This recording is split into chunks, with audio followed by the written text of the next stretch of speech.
전부 헌신 예배를 위해서 말씀을 부탁했을 때 저는 주저없이 받아들였습니다. 왜냐하면 제가 여러분과 같은 청년 시절을 거쳤고 또 가장 잘 알기 때문에 이 시대에 살아가는 우리 청년들에게 어떠한 말을 해주면 가장 좋을까 고민도 많이 했습니다. 그런데 여러분들 고민이 저는 뭔지 알고 있습니다. 그래서 오늘 주제가 그리스도인의 직업관이라는 걸로 정했습니다. 이게 여러분들이 진행할 포인트입니다. 먼저 기도를 하고 시작하도록 하겠습니다. 하나님 아버지 감사합니다. 오늘도 이렇게 귀한 시간을 내주셔서 우리 청년들에게 꿈과 비전을 줄 수 있는 시간을 갖게 해주심을 감사드립니다. 오늘 말씀을 통해서 우리의 권세와 신분이 무엇인지를 알게 하시고 또한 하나님 주신 말씀을 통해서 참 비전을 찾고 직업을 선택하며 앞으로 하나님께 큰 영광을 돌리면서 살아갈 수 있는 우리 청년들이 되게 도와주시옵소서. 모든 말씀 살아계신 주 예수 그리스도 받들어 기도드렸습니다. 아멘. 여러분 예쁘죠? 하나님이 여러분한테 오늘 주실 선물 상자입니다. 한 믿음이 좋으신 분이 이 세상을 참 아름답게 살다가 천국에 갔습니다. 갔는데 처음 가면 하는 게 있잖아요. 천국 투어. 투어 가면 좋으시죠? 천국 투어를 하는데 천사가 그 한 분을 집사님을 이렇게 쫙 천국 투어를 하면서 다 보여주셨어요. 그런데 한 곳만 안 보여주시는 거예요. 그러면서 집사님 저곳은 가능한 보지 마세요 라고 말씀하시는 거예요. 그래서 이제 매일같이 천국을 다니라고 참 재미있었는데 원래 하지 말라면 또 하고 싶잖아요. 그게 저곳이 꼭 보고 싶은 거예요. 그래서 문을 열고 싹 갔더니 이와 같이 아름다운 선물 상자들이 있는 거예요. 그래서 자세히 보니까 수신인 하면서 자기 이름이 써 있는 거예요. 그리고 발신 하나님. 그때 이제 마침 천사가 와갖고 물었어요. 아니 집사님 보지 말라는데 왜 보세요? 그랬더니 궁금해서요 하면서 울면서 후회했다는 얘기가 있어요. 천국에서 후회하면 안 되죠. 여러분도 천국을 이제 소망하고 있습니다. 절대 후회하는 일이 없도록 인생을 사셨으면 합니다. 사진에 보면은 참 한때는 전 국민의 참 누이요 또 노망이었던 최진실 씨, 그리고 한편에는 전 요미우리 자이언트의 투수였던 조성미 씨입니다. 이 두 분은 제가 알기로는 교인으로 알고 있습니다. 그런데 이 두 분이 결혼한다고 했을 때 많은 선남 선녀들이 참 땅을 치면서 통곡을 했던 시기가 있었는데 결국은 이 두 분들이 이혼을 했고 또 자살을 했습니다. 왜 그랬을까요? 이분은 참 많은 축복을 받았습니다. 그럼에도 불구하고 그 축복을 제대로 누리지 못했던 거예요. 그런데 조성민 씨가 한 인터뷰를 통해서 한 얘기가 있어요. 뭐라고 했냐면은 저는 OMR에 와 있습니다. 야구 선수로 살았기 때문에 야구로 표현을 했어요. 저는 OMR에 와 있는데 타자들이 열심히 해서 점수를 벌어줬습니다. 그런데 제가 OMR에 다 까먹었습니다. 이제 그런데 저한테는 희망이 있습니다. 6회가 있고 7회가 있고 8회가 있고 또 9회가 있습니다. 그렇게 말했던 조성미 씨가 결국은 자살을 했어요. 왜 그랬을까요? 아니 자기한테 분명히 9회까지 기회가 있다고 했음에도 불구하고 자살을 했어요. 그런데 여기에 또 한 사람이 있어요. 백지영 씨. 한때는 잘 나갔죠. 그런데 참 어린이 없죠? 섹스 비디오 사건을 인해서 얼마나 많은 고통을 받았습니까? 사람들이 그에게 손깍질하면서 그럴 줄 알았다 하면서 욕을 했을 때 참 죽고 싶었습니다. 그래서 마지막으로 죽고 싶은 마음으로 참 자살을 결심하고 이제 아버지 한 분 보고 죽어야겠다 하고 집을 갔습니다. 그런데 왜냐하면 아버지가 아침에 새벽 기도를 다녀올 시간이에요. 그래서 집에 딱 가니까 아버지가 새벽 기도를 다녀오셔갖고 집 앞에 서 계시는 거예요. 그런데 계속 집 주변을 돌고 계시는 거예요. 그래서 백재호 씨가 아무 생각 없이 아버지한테 다가갔어요. 그랬더니 아버지가 여러분 같으면 어땠을게요? 우리 목사님은 아마 가만히 안아주시겠죠? 마찬가지예요. 백정 씨 아버님이 가만히 내 딸아 잘 왔다 하면서 안아줬어요. 그럴 때 저는 이 얘기를 할 때마다 참 울컥합니다. 왜냐하면 우리 아버님들, 우리 부모님들 그러시잖아요.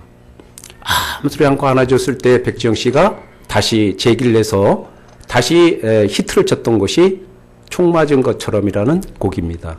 그러고 나서 인터넷에 나와서 간증을 하는 모습을 보면서 참 한 사람은 축복을 받음에도 불구하고 그 축복을 잘못 썼고 또 한 사람은 그 축복을 제대로 누린 사람입니다.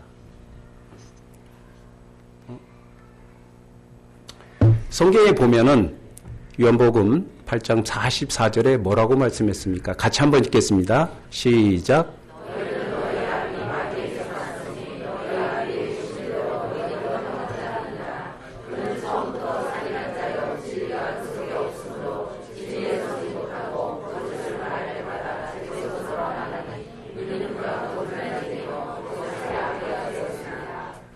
자, 믿지 않는 사람들로 보면은 참 무서운 말이죠. 근데 믿는 사람들한테는 또 다른 말을 주셨어요. 같이 한번 읽겠습니다. 시작.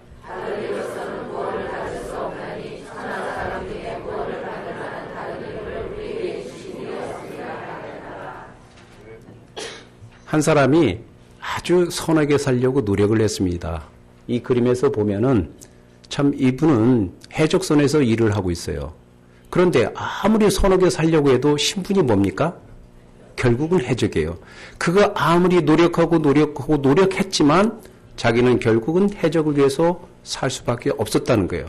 그러니까 신분이 바뀌지 않으면은 우리는 영원히 하나님 자녀라는 신분을 누릴 수가 없다는 거예요.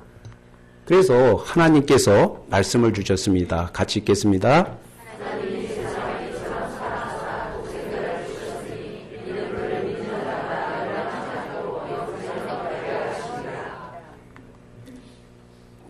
읽겠습니다. 시작.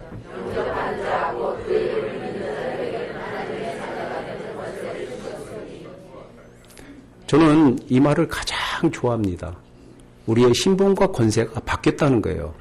여러분, 해적선에서 빠져나올 길은 하나님을 우리의 구주로, 예수님을 우리의 구주로 영접하는 겁니다. 근데 앞에 두 경우를 보면은 참 그는 교인이었어요. 이 말씀도 들었어요. 그런데 하나님의 말씀, 노고스의 말씀이 내 마로 와지 않았다는 거예요. 그러니까 하나님 말씀은 책이고 결국은 나한테는 아무 상관이 없었다 하는 것은 실패 사례고 하나님의 말씀이 노고의 말씀, 내 자신의 말씀으로 와서 적용을 했을 때 백지영 씨 같은 축복을 누렸다는 겁니다. 우리는 하나님의 자녀로서 신분과 권세가 있습니다. 영접하는 자, 그 이름을 믿는 자에게는 무엇을 주셨다고요? 하나님의 자녀가 되는 권세를 주셨다고 했습니다. 저도 여러분과 같이 꿈 많은 시절이 있었습니다. 귀엽죠? 그런데 제가 고등학교 때인가요? 저는 원래 꿈이 태권도 선수였습니다. 그래서 전국대회도 나가서 많은 상도 받았고 또 그 길로 출세를 해서 외국에 나가서 태권도 사범이 되는 게 저희 꿈이었습니다. 그런데 학교에 가는 날 추석 전날인 걸로 기억을 해요. 갑자기 뭐가 날 친 것 같은데 눈 떠보니까 병원이에요. 그래서 3일 후에 깨어나서 이제는 운동을 할 수가 없다는 거예요. 그래서 의사 말이 6개월 동안 병원 신세를 지한다는 거였습니다. 그래서 저는 선택의 길이 없었습니다. 제가 할 수 있는 게 공부밖에 없었어요. 그런데 여러분 생각해 보세요. 고2 때 그것도 9월 달이 넘어서 다시 공부한다는 게 상상이 됩니까? 그런데 할 수 있는 게 그거밖에 없었어요.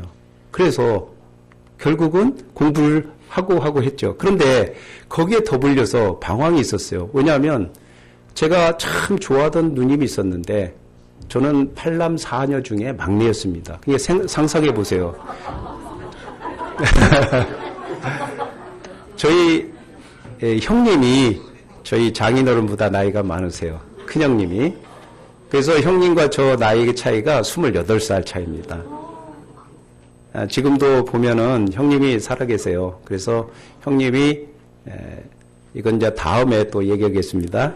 형님이 영접을 하시고 제가 아버지 돌아가실 때 제가 아버지 머리맡에서 복음을 전할 때 형님이 그 복음 전하는 거 듣고 동상 나 그 영접이라는 거 하면 안 돼? 그래서 저는 형님 왜 안 돼요? 되죠. 그래서 그날부터 형님이 참 하나님을 믿는 하나님의 자녀가 되었습니다. 그런데 이 누님이 병으로 돌아가셨어요. 저를 업어서 키우시던 누님이. 그러니까 그 누님이 저한테 항상 다가오는 거예요. 동생 하면서. 그러면서 막내야 하는 거예요. 그게 너무 무서웠던 거예요. 그래서 잠도 못 자고 참 예비고사 준비해야 하는데 이게 책과 씨름하는 게 아니고 지금 제 머릿속에 있는 사단과 씨름을 하고 있어요. 그러다 보니까 잠도 못 자고 있는데 마침 저한테는 하나님을 영접할 수 있는 기회가 있었습니다. 자, 영적인 문제가 왔는데 저희 옆집에 사는 집사님이 오셨어요. 오케이, 학생, 내가 잘 아는 안수 집사님이 있는데 한번 모셔올까? 저는 선택의 여지가 없었습니다. 예, 모시고 오세요. 그런데 참 제가 여지껏 듣지 못했던 그 말씀을 집사님께서 해주셨어요.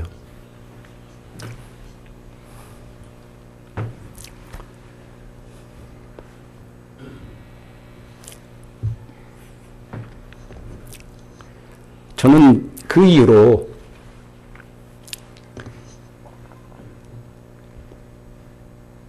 죄송합니다. 하나님의 자녀로서 진짜 권세를 누리면서 살았어요.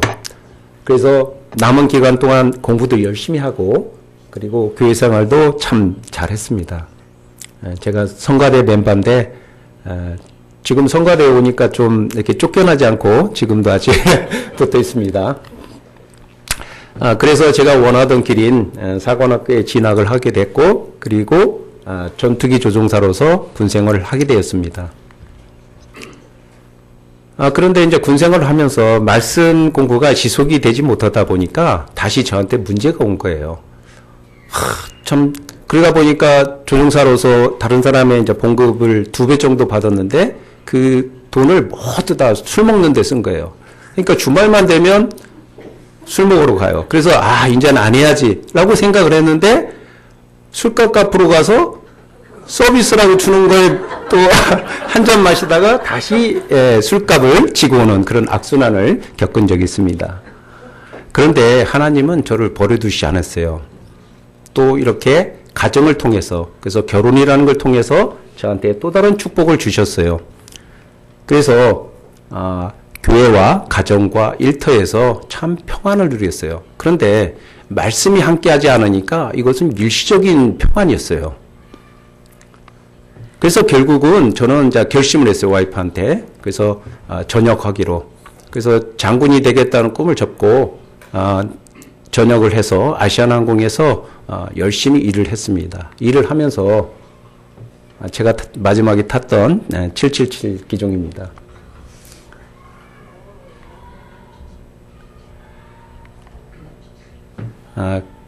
이렇게 생활하면서 여러분 아시죠? 이렇게 여유도 있습니다. 뉴욕도 가고, 터키 이스탄불도 가고, 또 이집트도 가고, 이렇게 하면서 저는 많은 것을 경험을 했습니다.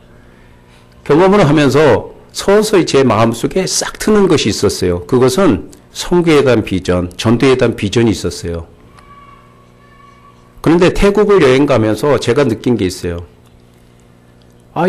이 사람들은 못 사는데, 이렇게 못 살고 다리도 없고 발도 없는데 그분들이 다리 밑에 앉아서 구걸을 하면서 너무나 평온한 거예요. 왜 그럴까? 저들은 분명히 못 사는데 왜 구걸을 할까? 근데 불쌍한 마음이 생겼어요. 그런데 그러면서 제가 알게 됐어요. 신앙과 종교의 차이는 이거구나. 신앙은 하나님께서 나를 찾아오셨는데 종교는 이 사람들이 선택의 여지가 없이 강요를 받고 그리고 자기 어떤 일정한 환경에 의해서 취할 수밖에 없다는 거예요. 그래서 가진 자들 그리고 있는 자들, 기득권자들이 그 사람들을 통치하기 위해서 그들한테 쇠뇌를 시킨 거예요. 너희들이 착하고 선하게 살면은 극락세계에 갈 수 있다는 거.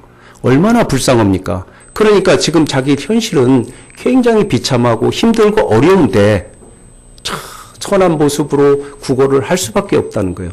그래서 이 사람들을 보면서 제 마음속에 하나님께서 주신 게 있습니다. 그것은 선교와 전도에 대한 비전입니다. 그래서 그러면 내가 이 사람들에게 어떤 말을 전하는 것이 가장 좋을까?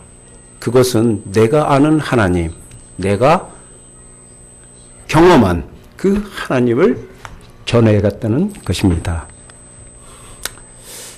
좀 딱딱했죠? 이제 좀 가볍게 갈게요. 비행에 대해서 우리 청년들 좀 얘기하고 싶죠? 궁금한 거 맞죠? 비행을 하면은 4가지 원리가 있습니다. 비행기가 앞으로 나가기 위해서는 추력이 있고, 또 가만히 관성의 법칙에서 그것을 멈추으려고 하잖아요. 그게 항력입니다. 그리고 비행기는 위에서 밑으로 떨어지게 돼 있어요. 그게 중력이라 하죠. 근데 이 중력을 이길 수 있는 게 양력이에요. 이 4가지 힘에 의해서 비행기가 움직인다는 겁니다. 결국은 나가는 힘이 많으면 앞으로 나가요. 그런데 로켓은 그 무게만큼 힘이 있어야 올라가잖아요. 그런데 로켓처럼 하다 보면 연료도 많이 드니까 할 수가 없잖아요. 그래서 양력이라는 것을 이용을 합니다. 자, 베이룬의 정리에 의해서 공기가 지나가게 되면 요 밑에 있는 곳은 속도가 느립니다. 그리고 위에 있는 것은 속도가 빠르기 때문에 압력의 차이에 의해서 양력이 발생한다는 겁니다. 비행은 주로 이륙, 상승, 그 다음에 순항, 그리고 강하, 그리고 착륙으로 이루어집니다. 근데 이렇게 여러 가지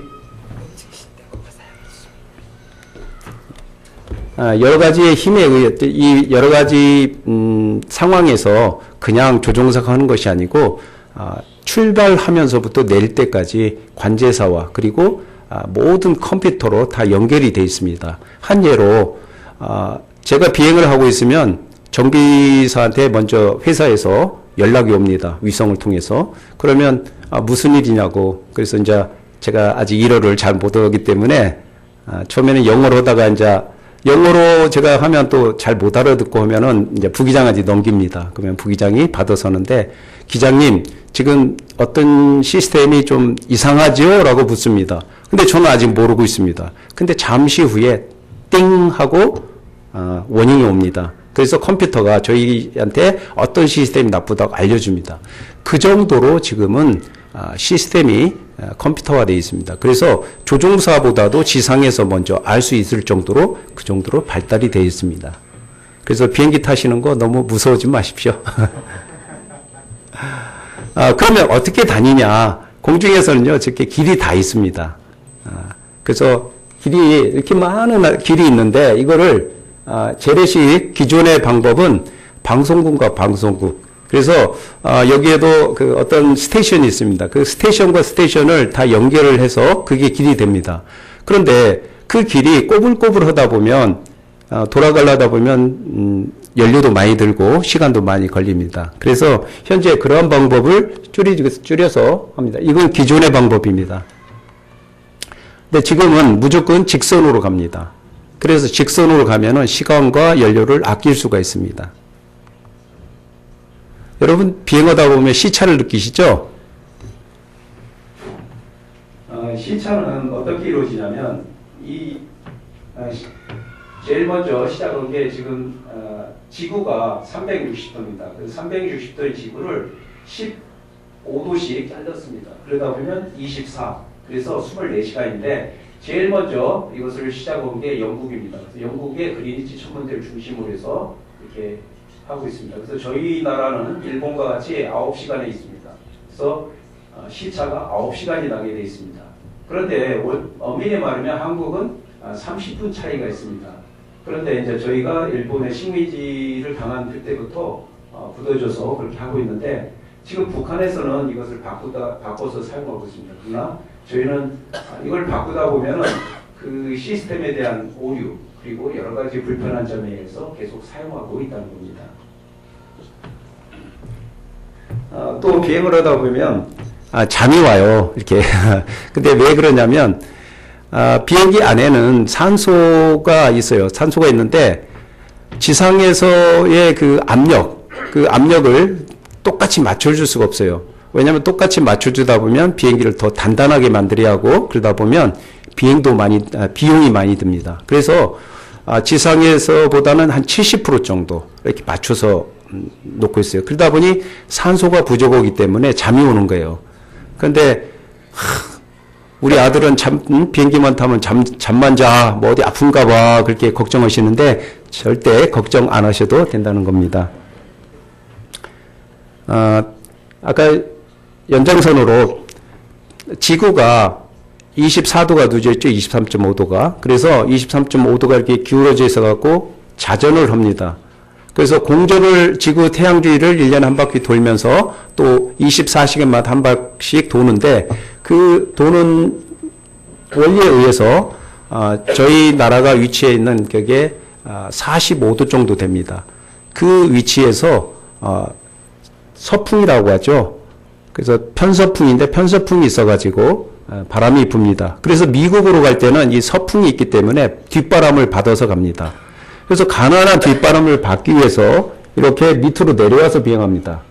그런데 돌아올 때는 맞바람이 되겠죠. 그러면 이 맞바람을 받으면 비행 시간이 미국에서 서울까지 오려면 약 3시간 차이가 납니다. 그걸 피하기 위해서 극지방으로 비행을 하게 됩니다. 그래서 여러분이 극지방으로 비행을 하게 되면은 평상시에 엑스레이 찍을 때 그 엑스레이 선에 찍는 그 노출되는 게 한 100배 정도 노출된다. 근데 건강상으로는 그렇게 위험한 사항은 없습니다. 저희 같은 경우도 한 달에 3번으로 제한을 하고 있기 때문에 뭐 한 번 정도 미국에 한 달에 한 번 다녀오신다. 전혀 걱정 없다는 거 알아주시기 바랍니다.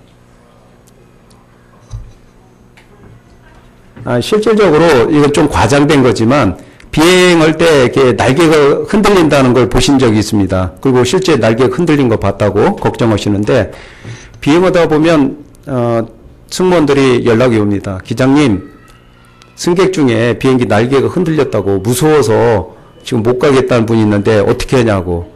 근데 사실 흔들려야 돼요. 왜냐하면 흔들리지 않으면 어떻게 됩니까? 부러지잖아요. 그래서 흔들리도록 설계가 돼 있습니다. 이건 과장된 거지만 비행기에서 흔들리는 이유는 고도가 상승할 때마다 약 300m마다 1도씩 2도씩 그 온도가 떨어지게 돼 있습니다. 과학 시간에 배웠죠. 그런데 이게 정상대로 정확하게 떨어지면 되겠지만 복사열이라든지 아니면 이런 것 때문에 온도차가 틀릴 경우가 있습니다. 그러면 역전 현상이라고 하는데 상층의 온도가 더 차가운 경우가 있어요. 그러면 이 차가운 공기는 밑으로 떨어지려고 하죠. 그리고 더운 공기는 올려가려고. 그래서 여기서 와류가 일어나면서 이 때문에 비행기가 흔들린다는 겁니다. 자, 가벼운 얘기 했으니까 다시 말씀으로 돌아가겠습니다. 저는 그 사람들 보면서 내가 가장 잘 아는 이야기, 이걸 전해야겠다라는 거 했습니다. 그래서 이렇게 말씀을 전하다 보니까 어느 날 이렇게 말씀 공부를 하고 있는데 와이프가 구인승 기사 그래요. 그래서 무슨 소리야? 그랬더니 당신 공부하고 있잖아. 그래서 가만히 보니까 이게 구인승 기사구나. 그래서 저도 집사람한테 배운 겁니다. 그래서 저한테 절대 뭐 돈 안 내셔도 됩니다. 구인승 기사 하면은 구원의 확신, 인도의 확신, 승리의 확신, 기도의 확신, 사죄의 확신입니다. 끝나고 나면 연습 한번 하겠습니다. 절대 공부하지 마시고 이 자리에서 외우셔갖고 전도에 활용을 하시면 좋겠습니다. 참 그리스도인으로서 내가 하나님을 믿는데 저한테 주시는 하나님이 주시는 축복이 있다는 거예요. 그게 이 5가지입니다. 자, 한번 같이 읽겠습니다. 시작.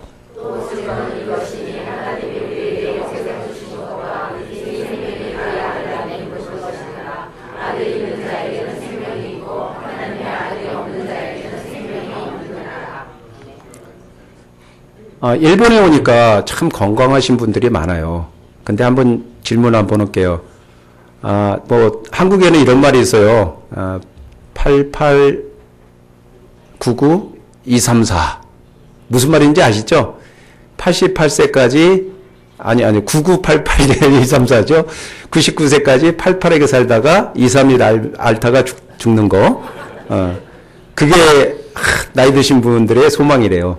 그런데 우리한테는 이 세상 삶이 있고 또 우리가 천국의 삶이 있습니다. 자, 한번 질문하겠습니다. 어느 게 중요한지요? 자, 첫 번째, 이 세상, 한 번은 들어야 돼요. 이 세상 삶이 좋다. 더 중요하다 하신 분 한번 손 들어주세요. 제가 이럴 줄 알았어요. 자, 두 번째, 천국의 삶이 좋다. 안 드시는 분 뭐예요? 한 번씩은 다 들어야 한다고 했잖아요. 예, 내려주세요. 그런데 제가 한 예를 한번 들게요. 어린아이가 소풍을 가요, 내일. 내일 소풍 가는데, 소풍 가면 뭐 준비해요? 전날 뭐 김밥도 싸기 위해서 김밥도, 재료도 사고, 과자도 사고 막 준비하잖아요. 그리고 내일 소풍을 가요. 근데 이제 전날부터 즐겁잖아요. 즐거운데, 만일 엄마가, 너 내일 소풍 가니까 오늘 일해. 그리고 너 저기 나가서 정리도 하고 뭣도 하면은 아이가 뭐라고 하겠어요? 엄마 나 소풍 안 가. 그러겠죠? 맞아요. 그게 맞습니다. 저희가 이 세상을 살아가지만 천국의 소망이 있잖아요. 결국은 천국에 가는 도중에 있다는 거예요. 천국의 시발점이 있어요. 그러면 이 세상 삶도 중요하다는 거예요. 우리한테 하나님께서 90세를 줬던 100세를 주었던 이 세상 삶도 중요하지만 저 천국도 중요하다는 거예요. 그래서 이 세상에서도 축복을 받으면서 살아야 한다는 거죠. 아까 초반에 말씀드린 것처럼 저 하늘나라에 갔는데 나한테 하나님이 보내주신 그 축복의 선물을 받지 못하는 것이 있다면 얼마나 이 세상 삶이 축복을 못 받고 사는 겁니까? 물론 받았지만 그 많은 축복이 있다는 것을 아시고 이 세상 살아가는 이 삶도 중요하다는 겁니다. 그래서 오죽하면 당신은 사랑받기 위해서 태어났다고 했어요. 그런데 또 뭐라고요? 이 사랑을 전하기 위해서. 그래서 제가 이 자리에 목사님께서 말씀하실 때 말주변도 없는 제가 참 천국의 대사로서 이렇게 자청하면서 이 자리에 섰던 것도 제가 알고 있던 하나님, 이 하나님을 여러분한테 조금이라도 전할 수 있다면 얼마나 좋을까 하는 겁니다. 자, 인도의 확신 같이 읽겠습니다. 시작.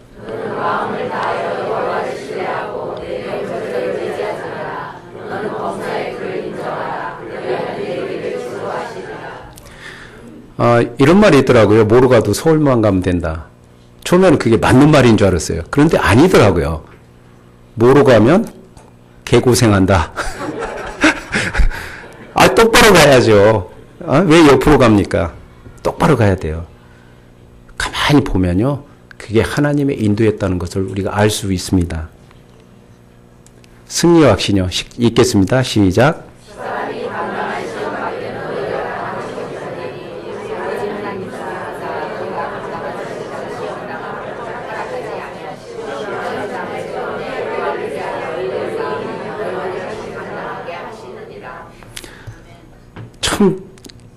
저도 이렇게 인생을, 여기 많은 인생을 사신 분도 있지만, 저도 살아오면서 많은 경험을 했습니다. 그리고 굳은 일도 많이 경험을 했습니다. 그런데 그때마다 하나님께서는 그냥 버려두시지 않으시더라고요. 저한테 안 좋고, 참 저한테 아주 나쁜 일이 있었지만, 돌아보면, 이게 하나님이 나를 키우시기 위한 시험이었구나.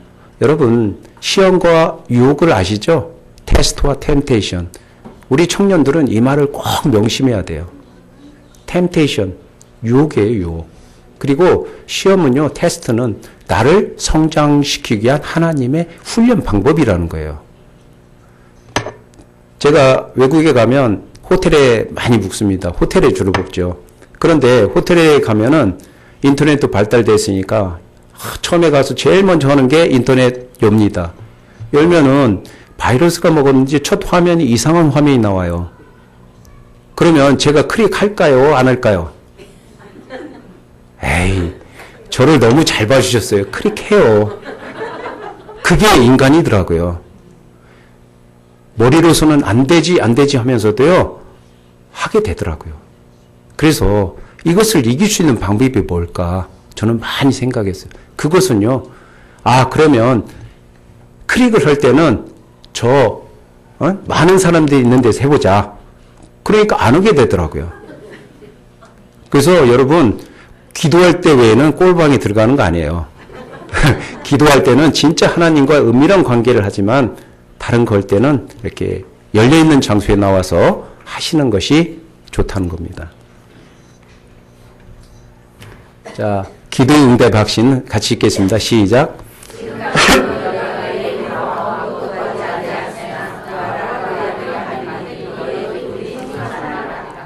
저는 기도를 하면서 처음에는 의문점이 생겼어요. 하나님, 내가 기도를 했는데 왜 안 들어주세요? 그런데 지금 지나고 보니까요, 100% 다 들어주셨다는 거예요. 그런데 자, 앞으로는 기도를 하시면 다 들어주신다. DDC로 외우십시오. 자, 예를 한번 들게요. 하나님은 직접도 들어주셔요. 그렇지만 지원도 해주셔요. 그리고 또 바꿔도 주셔요. 예를 들면 어린아이가 기도를 해요. 하나님, 나 장난감 사주세요. 바로 주시겠죠. 부모님을 통해서 사주실 거예요.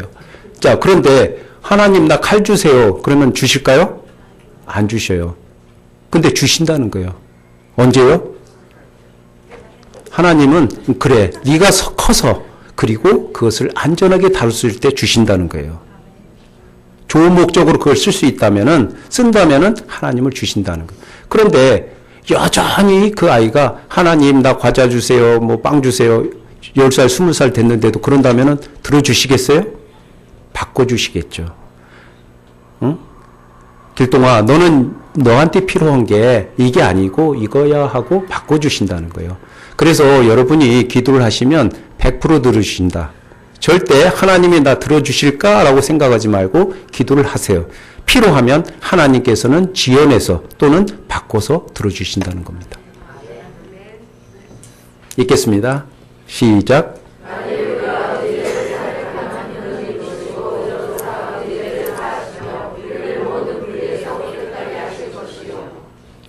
저는 사죄의 의미를 너무나 잘 알아요. 왜냐하면 죄를 많이 졌잖아요. 술도 많이 마시고. 여러분보다 청년 때 저는 2배 봉급 받았잖아요. 그런데 왜냐하면 이제 위험수당 있잖아요. 2배를 받았는데 그걸 다 썼으니까 나쁜 짓 해도 2배는 더 했겠죠. 그런데 그때마다 하나님께서는 용서해 주셨어요. 예수님께서 십자가에 돌아가실 때 휘장이 위에서 아래로 찢어졌다고 했죠. 자, 우리가 기도할 때마다 우리는 예수님 덕분으로 대제사장 자격으로 이제 지성소에 들어갈 수 있다는 거예요. 그래서 누구의 이름으로요? 우리가 기도할 때 항상 예수님의 이름으로 기도드렸습니다. 의미가 그런 뜻이잖아요. 자, 구인승기사 그냥 넘어가지 말고 한번 외우겠습니다. 자, 제가 운을 띄우면은 자, 거기다가 확신을 붙이세요. 확신. 왜냐하면 뭐 구원만 하면 저기 하니까 구원의 확신 이렇게. 자, 구, 인, 승, 기, 사. 자, 앞으로 저 만나면 구인승기사 이렇게 외우시면 됩니다. 그러면 저도 뭐 5가지 외치진 않지만 그래서 오늘 당장 집에 가시면 여러분의 주변 그리고 여러분의 가족 그리고 다른 사람들에게 이 말씀을 꼭 전해주시 바랍니다. 이미 여러분은 알고 있어요. 저와 여러분은 알고 있지만 이 말씀이 이렇게 딱 간단하게 여러분 머릿속에 있을 때 이 말씀 가지고 전하면 얼마나 좋습니까? 제가 예수님을 만났지만 참 여전히 저는 일시적인 그런 상황이었어요. 그런데 영접을 하고 제가 어느 날 갑자기 보니까 내가 하나님 자녀가 됐다는 건 맞아요. 맞는데 가만히 보니까 또 아니란 말이에요. 왜냐하면 사단은 관습이라든지 문화라든지 종교라든지 어떤 다양한 방법에 의해서 저한테 속삭여요. 에이 됐어. 그 정도 했으면 됐잖아. 아니야. 너 충분해. 충분해라는 거예요. 그래서 어쩔 수 없이 또 죄를 짓게 된다는 거예요. 그러면 죄를 짓고 나면 또 어떤 게 오냐면 저한테 다시 혼동이 옵니다. 내가 진짜 하나님의 자녀가 맞아? 라는 거예요. 근데 아니에요. 진짜 맞아요. 맞는데 왔다 갔다 아까 제가 크게 걷잖아요. 할 수밖에 없어요. 그래서 우리한테 어떤 걸 주셨다고요? 구인승기사의 사죄 확신을 주셨어요. 하나님께서 우리한테 1000만 번, 100만 번, 억만 번이라도 우리가 사죄를 할 때 용서해 주신다는 거예요. 그런데 우리가 정확하게 이 하나님을 알려면은 지정의 하나님을 만나야 한다는 거예요. 우리가 지적으로 하나님을 만나야 하고 우리는 하나님의 형상으로 창조가 되었잖아요. 그래서 하나님이 주신 감동으로 그 감정을 가지고 하나님이 주신 영감을 우리가 맨날 느끼면서 살아야 돼요. 그리고 하나님은 의시잖아요. 그 의를 행하면서 살아야 한다는 거예요. 그럴 때에 비로소 내가 하나님이 자녀라는 그런 흔들림 없는 믿음이 있을 수 있습니다. 그런데도 여전히 저는 흔들리고 있어요. 그럴 때마다 구일승 기사를 외치면서 여러분이 그것을 극복을 해 주시길 바랍니다. 자, 달란트로 갈게요. 오늘 본문 말씀입니다. 근데 조금 제가 시간을 조절하려고 하는데 조금 늦을 수도 있으니까 양해를 부탁드립니다. 하나님은 구별은 하셨어요. 근데 차별은 하지 않았다는 거예요. 분명히 5달란트, 2달란트, 1달란트를 줬어요. 이거는 뭐냐면 하나님께서는 구별을 하셨어요. 우리 청년들에게 어떤 달란트를 주셨는지 저는 잘 몰라요. 그러나 분명히 구별은 하셨어요. 그런데 차별은 하지 않았다는 거예요. 거기에 뭘 담으라고 얘기는 안 하셨어요. 그렇죠? 분명히 여러 가지 그릇이 있어요. 자, 금으로 만든 그릇이 있어요. 그런데 거기다 담는 것은 누구의 책임이에요? 우리의 책임이에요. 거기에다 진짜 뭐예요? 멍멍이 뭐를 담으면 똥그릇이 되는 거고 거기다가 귀한 보석을 담으면 보석 그릇이 되는 거예요. 아무리 참 보기 싫은 질그릇이라도 거기에다 보석을 담으면 우리가 보석 담은 그릇이라고 하잖아요. 그렇죠?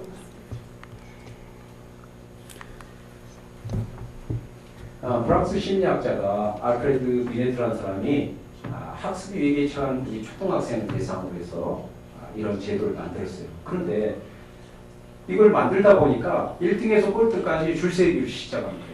그러니까 항상 가면 시험을 봐요. 시험을 봐서 너는 1등, 너는 꼴등 이렇게 정하는 거예요. 그런데 이런 것은 주의 집중력이라든지 이해력, 변별력 그런 정도에만 극한되어 있었어요. 그리고 추리력에 관련된 인지사항 이런 것만 관련되어 있었는데 더군다나 독일학자가 IQ라는 것을 또 만들어서 적용을 합니다. 그러다 보니까 IQ가 좋냐 나쁘냐에 따라 가지고 사회적인 지위가 결정이 됐어요. 근데 아니라는 거죠. 아까 우리 본문 말씀에서 봤듯이 하나님은 그렇게 제한하지 않았어요. 구별은 분명히 하셨어요. 그런데 하버드 대학교의 하워드 가드너 박사라는 사람이 다중이론이라는 것을 발표를 했습니다.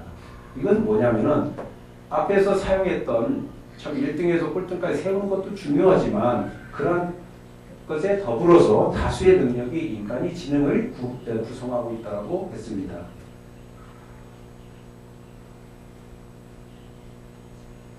그래서 인간의 지능은 간단하게 나누면 9가지 지능이 있다는 겁니다. 언어지능, 논리지능, 음악지능, 공간지능, 운동지능, 대인지능, 예성지능, 자연친화지능, 실존지능 이런 것들이 있습니다. 그런데 이것만 있는 게 아니고 여기에서 가지치기를 해갖고 수만 가지가 있어요. 한 예만 들게요. 시간이 없으니까. 언어지능을 보면요. 어떤 사람 보세요. 한두 번만 들어도 금방 외워요. 그리고 언어를 금방 통역을 하고 또 이야기를 나눕니다.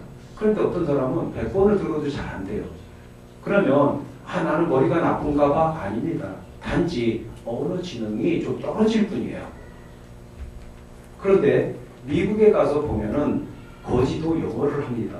그러면 그 사람이 언어 지능이 뛰어났을까요? 아니에요. 그 사람은 그게 자기 나라만이기 때문에 그런 겁니다. 근데 새로운 언어를 배우는 저도 일본에 와서 아직 이것 때문에 지금 많이 고전을 하고 있습니다. 그런데 제가 일본에 와서 언어를 배우는 데 있어서 좀 뛰어날 수도 있고 못할 수도 있다는 거예요. 그런데 이걸 가지고 사람들은 1등에서 꼴등까지 한다는 거죠. 두 번째입니다. 두 번째. 이 논리적인 거, 수리적인 거 잘 외우잖아요. 그러면 잘 외워서 시험 잘 보면 이런 사람들이 좋은 대학에 가고 그 다음에 전부 다 의대에 진학을 합니다. 자, 드라마 허준이라는 거 보신 적 있죠? 거기에 보면요. 요새 명이라는 방송을 또 한 걸 봤습니다. 근데 명이라는 그 방송을 보면 그 사람은 엑스레이 사진을 보면서 또 3D를 생각을 합니다. 그러니까 비록 2D, 평면인 것을 보면서도 그 사람 머릿속에는 3D로 보입니다. 이게 재능입니다. 그러니까 하나님은 우리한테 다양한 지능을 주셨다는 거예요. 허준에도 보면 그냥 손을 만지기만 하고 진맥만 해서 이 사람이 어떤 병이라는 것을 진단을 하지 않습니까? 이게 재능입니다. 그런데 아무리 똑똑해도 의대에 가서 10년, 100년을 공부했다고 하더라도 그 사람이 그러한 재능이 없다면 그건 아무 소용없다는 거예요. 이런 사람들이 결국은 의료사고를 일으킨다는 겁니다. 음악지능. 우리 여기 성가대 지휘자 집사님도 계시잖아요. 자, 지능이에요. 뛰어나잖아요. 그런데 저보고 주의하라고 할 수 있을까요? 안 된다는 거죠. 자, 공간지능. 저 같은 사람이죠. 공간지능이 뛰어났기 때문에 제가 좋은 직업 선택한 게 아니고 제가 좋아하는 직업, 저한테 가진 지능을 가지고 직업을 선택했다는 겁니다.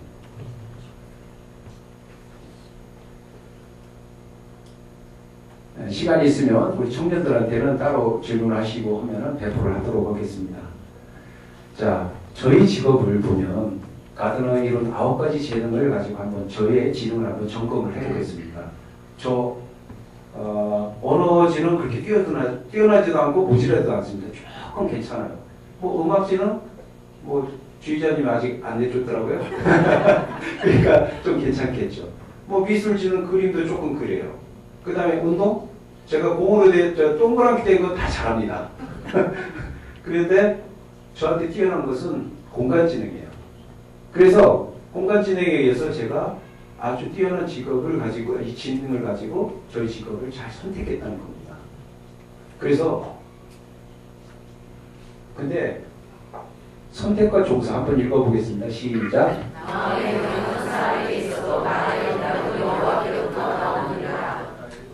시작.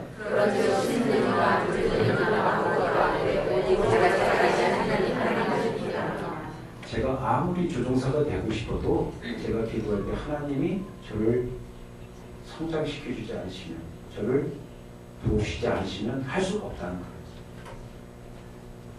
그러면 우리 청년들의 직업을 한번, 자, 재능을 한번 보겠습니다. 자, 여러분은 다른 사람에 비해서 어떤 재능을 가지고 있습니까? 이 시간 그리고 집에 가서 다시 한번 생각해 보시기 바랍니다. 내가 다른 사람보다 어떤 지능이 있는가? 그래서 우리 부모님들도 자녀들을 볼 때 어떤 지능이 뛰어난가 눈여겨보시기 바랍니다. 제가 유럽에 갔을 때 저희 직원 집을 탐방한 적이 있습니다. 그래서 가서 저녁을 식사하는데 저희 지선 직원이 편지를 보여줘요. 그래서 편지 내용을 보니까 다 영어로 써 있는데 그 선생님이 다 그날 그 아이에 대한 메모를 보냈더라고요. 아, 이래서 유럽이 저기였구나. 그런데 또 하나 감탄하는 게 뭐냐면 아이가 수영을 하러 간다는 거예요. 또 아니 이 시간에 그랬더니 이 시간에 갈 수밖에 없대요.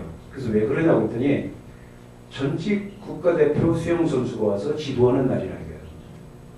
그리고 유럽에서는 90%는 나라에서 지원해주고 10%만 본인이 낸대요. 그래서 한 달에 한 100불 정도 낸다고 그래요. 그래도 비싸죠. 근데 그렇게 낸다고 그래요. 그런데 그 전직 국가대표 수영 선수가 와서 그 아이를 보고 재능이 있다 하면은 국가에다 보고를 합니다. 그래서 이 아이는 어렸을 때부터 수영 경제 선수로 이렇게 교육을 받게 됩니다. 이런 걸 보면서 이 제도가 유럽에서 시작했기 때문에 참 뛰어나구나라는 걸 느꼈습니다. 그래서 여러분도 여러분이 가진 재능을 가지고 여러분의 직업을 선택해야만이 성공할 수 있다는 겁니다. 마찬가지입니다. 여러분이 가진 재능 갖고 내가 아무리 설쳐봐야 소용없어요. 하나님께서도 안 되고 바꾸면 결국 필요 없다는 거. 아무리 여러분이 뛰어난 재능, 뛰어난 환경, 그리고 가정을 가졌다고 해도 여러분이 하나님과 함께하지 않으시면 하나님이 할 수 없다는 거예요. 앞에서 봤죠. 자, 조성민 선수가 9회까지 찬스가 있었어요. 그런데 왜 5회말이 지났는데 그런 극단적인 선택을 할 수밖에 없었을까요? 하나님이 없어지기 때문에. 노고스의 하나님이 자기의 네마의 하나님으로 와닿지 못했기 때문에 그럴 수밖에 없었다는 겁니다. 우리 하나님의 자는요, 2가지 직업이 있어야 돼요. 저는 무슨 뭐 기장 이 직업이라는 기장보다는 집사라는 직업을 가장 좋아합니다. 왜냐하면 결국은 내가 기장이라는 것은 첫 번째 직업인 집사라는 직업을 서포트하게 한 겁니다. 여러분이 하나님께 기도하고 직업을 구하고 인생을 설계할 때 첫 번째 직업이 뭐냐면 하나님의 영광을 위해서 할 때만이 두 번째 직업을 성공할 수 있다는 겁니다. 하나님의 영광을 위한 직업은요, 하나님께서 찾아오십니다. 그리고 우리는 사명이 있습니다. 그리고 보수가 없어요. 내 돈 들여가면서 해요. 그리고 헌신과 봉사가 따라야 하고요. 그리고 하나님의 면류관이라는 거, 요거 하나를 위해서 우리가 한다는 겁니다. 그런데 사업을 위한 직업은 우리가 달란트를 위해서 선택을 해요. 그리고 경쟁을 해요. 보수가 있고 노동이 따르고 욕심을 위한 거. 그런데 이 두 가지가 별개냐? 아니라는 거예요.